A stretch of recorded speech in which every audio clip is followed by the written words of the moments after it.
Hello everyone, welcome to my channel. I hope that you are all good. In today's video we are going to be doing a milky glitter autumn acrylic design with some stamping, so I really hope you all enjoy watching. Now I've had these two glitters in my drawer for ages. I don't know where the first one's from. The second one is Copper Penny from Glitter Stella. Then for our acrylic we're going to be using Diamond Nail Supplies Silk, and then I will also use their Clairity to encapsulate with. Now I'm going to do this set on my red iguana practice hand. If I was doing this on myself, I probably would come in and put a clear base down to begin with, but we're jumping straight into glitter application.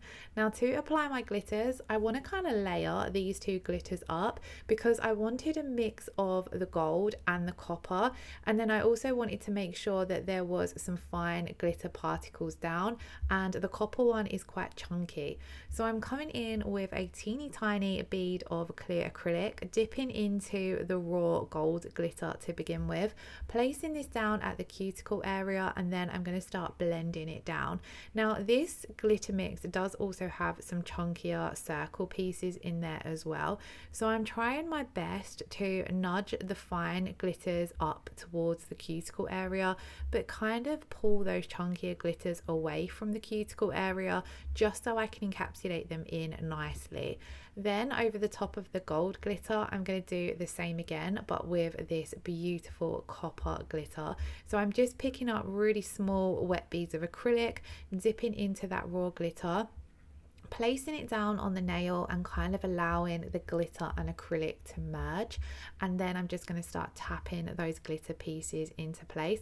I always find it easier to do this with smaller beads of acrylic and only taking a small amount of glitter at a time.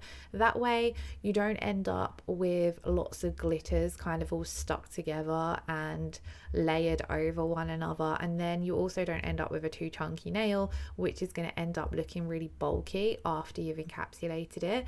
If I wanted to add any more glitter on, I could then just tap on them loosely without adding any additional acrylic. So we're going to repeat that step on all four of the nails, as I'm just doing the same design with the acrylic all the way through, but then on two of the nails we're going to come in and add some stamping. Now in this video I'm using the Glitter Planet size 14 brush. Now this is quite a large brush, and if you watch my older videos I used to use this brush all of the time, and then I switched to using a smaller brush, and I kind of just, I guess, changed my personal preference through the years. For years I loved a small brush, and then I bought this larger one and I absolutely loved this, and then when I didn't do acrylics for ages I actually found it quite hard to work with a larger brush again, so I went back to using a size 10 brush. I have felt as though that's a little bit too small lately. I'm not quite sure if I'm ready though to jump back into using this brush. I did find it a little bit tricky for design work, so for example applying these glitters I felt as though it's just a little bit too big. But then when it comes to encapsulating, I remembered that I used to absolutely love encapsulating with this brush, and I haven't enjoyed encapsulating lately with the smaller brush. It's definitely a lot easier with a larger brush, but when it comes to doing like the design work, I feel as though it's a little bit harder to pick up a small bead of acrylic with such a large brush. Now whether it be a pro or a con, this brush holds a lot of monomer, which is definitely a pro when you're wanting to do a wetter encapsulation layer. It's brilliant as well if you're doing a full one color nail, so if you're just trying to build the entire nail with one color, say for example you're just doing a plain core powder set. So that's the same way it's brilliant for encapsulating, but I did just find it a little bit harder to do my nail art design work. But the reason I was using this brush to begin with is because I've got some acrylic stuck in my smaller brush, so it was currently soaking in some monomer. So I feel as though maybe in the next video I'll do a mix of using a small and a large acrylic brush, so I can try and show you guys my personal reasons for having different size brushes to hand.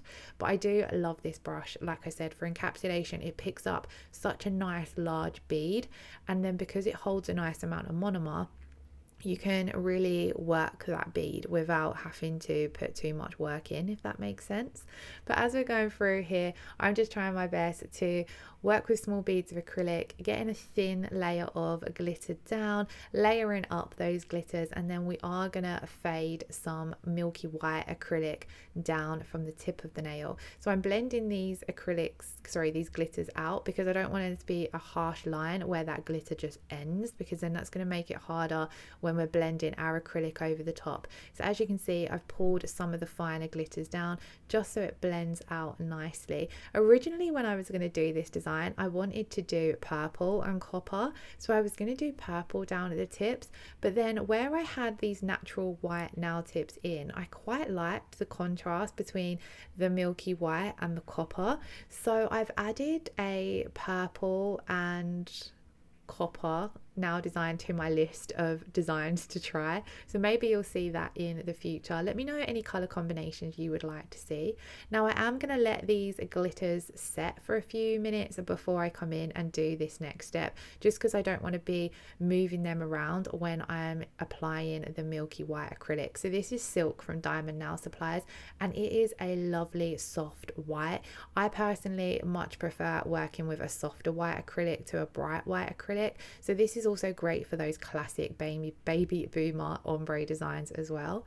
So I'm picking up a medium to small size bead of acrylic, placing it down at that very tip of the nail, pressing it out from side to side, and then we're going to start blending it back over those glitters. Now I was working a little bit wetter here. This ratio for this acrylic is usually a little bit more medium to dry, but like I said, this brush holds a lot of monomer, so I have to get back into the technique of draining it a little bit more, which you would see I did there by pressing against the dappen dish. But then I am just patting and pressing that acrylic out, trying to get the application as neat as possible, trying to keep the sides nice and neat so that they're not too bulky, because then this is going to reduce the amount of finish filing we have to do as well. And then as you can see, where we blended out that glitter, underneath it kind of gives off that hidden glitter effect, which I really love. Now of course you could do this the opposite way around as well. You could apply your white acrylic first and then blend your glitter over the top if you would rather have the glitter on the surface rather than hidden under the milky acrylic. So I do love a glitter fade, and I do love that there are ways to make them look different. So we're just going to do this step on all of the nails, and as you can see, it's a little bit colder in my room. Or you can't see that, but I meant to say, as you can see, the acrylic is setting a little bit slower, so I'm having to pat and press it a little bit more, and that is because it's a little bit colder in my room. I mentioned in my last acrylic video, I think, that temperature does affect acrylic, so when it's colder it sets slower, and when it's hotter it sets quicker.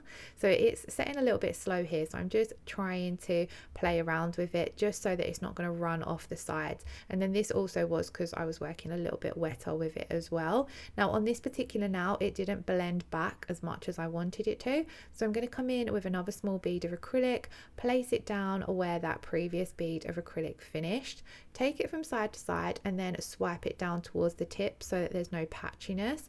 And then I'm going to blend this back to create that nice soft blend over the glitter base, because otherwise the glitter wouldn't have looked as though it's underneath the acrylic, and it would have created a different effect to the previous nail. And I was trying to make sure everything looked nice and consistent. Now this is why in my videos, the more recent acrylic videos, I've been doing the same design on each of the nails, and that's because I've been trying to practice my own consistency.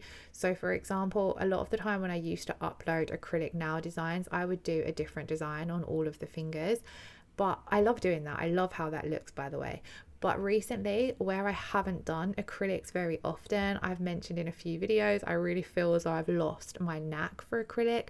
So I thought the best way to start getting practice in is to practice consistency. So obviously here, when you're doing that same nail design 4 times, you pick up how to be consistent and you pick up ways and techniques to make that design work. So if you are wanting to practice designs, that's something I've personally found helpful. Like in the last video I uploaded, we did marble ombres, and I think I mentioned a bit on the little finger I found it quite tricky, but then by the time I got to the pointer finger I felt a lot more confident doing the design.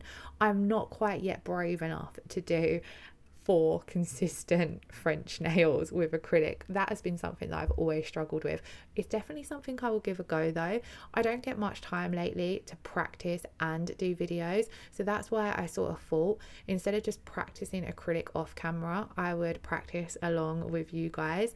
Now obviously I qualified in acrylics back in, I think, 2012, so it was quite a few years ago, and for ages that's all I did was acrylic nails, and then for a long time I just didn't do them, and I feel as though it's one of those techniques that I found hard to pick back up. But I truly believe that acrylic nails are gonna make a boom again and they're gonna become popular again. I really hope so anyway, because I am loving working back with acrylic. It is such a fun nail product.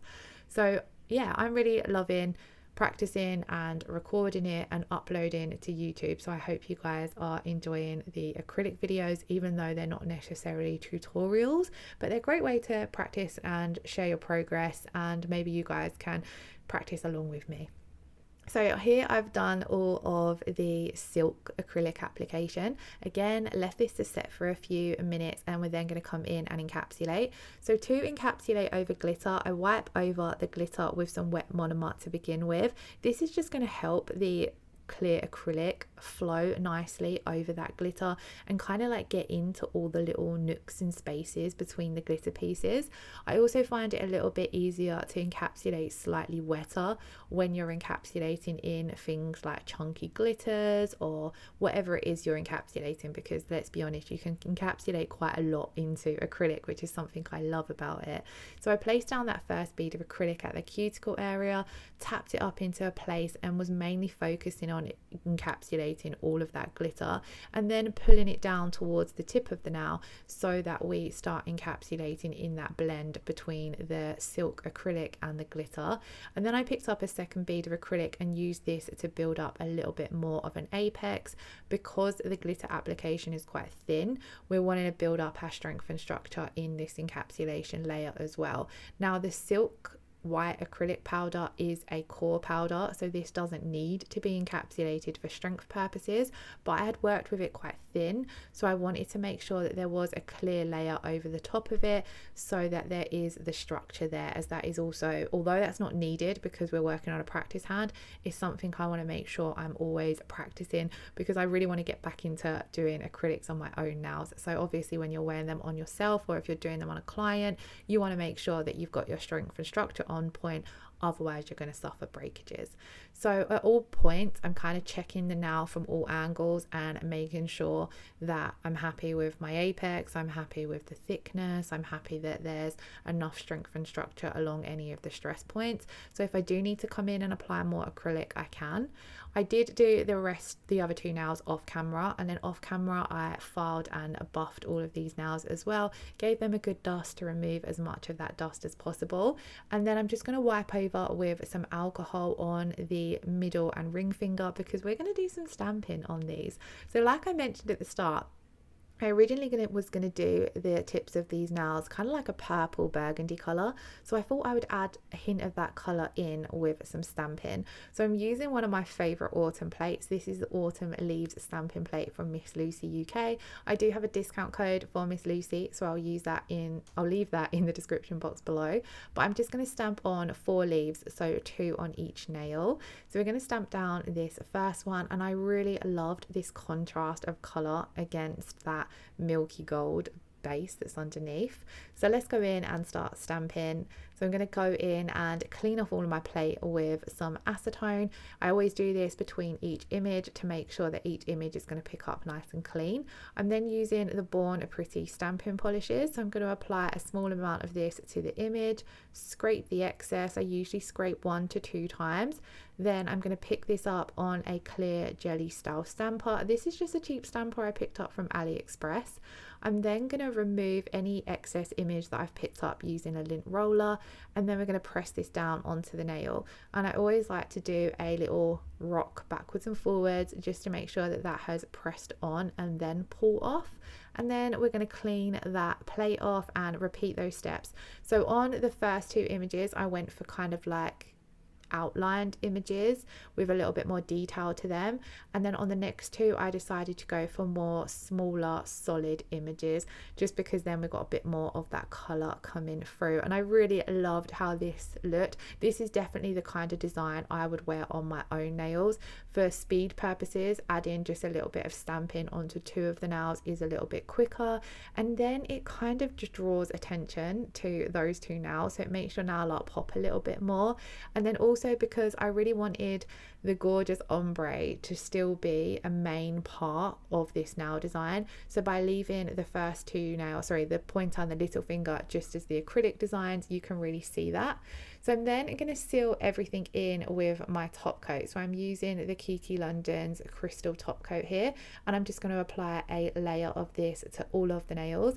This does cure in a LED lamp for 60 seconds, and I love this top coat, especially with acrylics, because it's a little bit thicker than a regular no wipe top coat. So I quite like how it goes on over acrylics, because if you have filed them and you've got any kind of scratches in the surface of the acrylic, this kind of fills them in and gives you that beautiful crystal clear high shine finish. And I feel as though it's quite a hard top coat as well, so it works well with acrylics because they are a hard product underneath, so there's no like flex to the top coat, if that makes sense. So yeah, I'm just gonna, and I love this step as well, especially with acrylics, because all of that glitter has looked matte now for a while, and then you top coat and it brings it back to life. I do have a discount code for Kiki, which I'll leave in the description box below as well. But then that takes us to the end of the video. I really hope you all enjoyed watching. If you did, please do give it a thumbs up, hit that subscription button if you haven't already, and I shall see you all again in the next video. Lots of love, take care, bye bye.